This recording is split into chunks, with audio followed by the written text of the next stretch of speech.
In our previous videos, we talked about the arsenals of the most popular jet aircraft, but many props have already received their own custom loadouts too.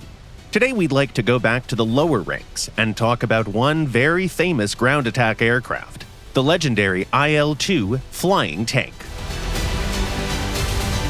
Our game features quite a number of IL models, from the earliest modifications to the post-war IL-10. All of them can boast pretty powerful forward-firing armament. The 1941 model and the one with the M82 engine carry 20mm Schwach autocannons. At this battle rating, such guns allow their respective owners to down hostile aircraft and destroy ground vehicles with ease, even including tanks. To do that, you need to attack from above in a deep dive to penetrate thin tank roofs. Later modifications doubled down on their cannons. The 23mm VYA-23 autocannon shows great results even against medium tanks and their armor. Sometimes you can even pen their sides or rears while making a low-level pass. The rarest weapons for the IL-2 are 37mm cannons. They're only found on a single modification. These can fire armor-piercing rounds that penetrate even heavy targets, but a low rate of fire, high recoil, and a heavy airframe make the life of this attacker much harder. Finally, the late IL-10 is equipped with the NS-23 cannons, where 23 stands for the caliber. The barrel of this gun is shorter than on the VYA-23, which can't help its penetration rate, of course.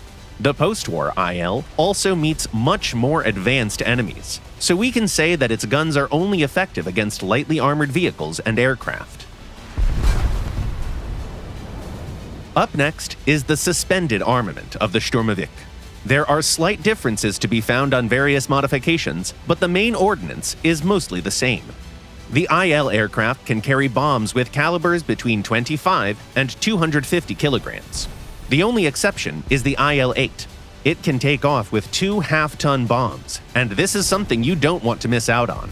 Actually, we recommend going with bigger ordnance on other aircraft too. It's pretty hard to deliver accurate hits with no ballistic computer. So the best choices are 100 and 250 kilogram bombs.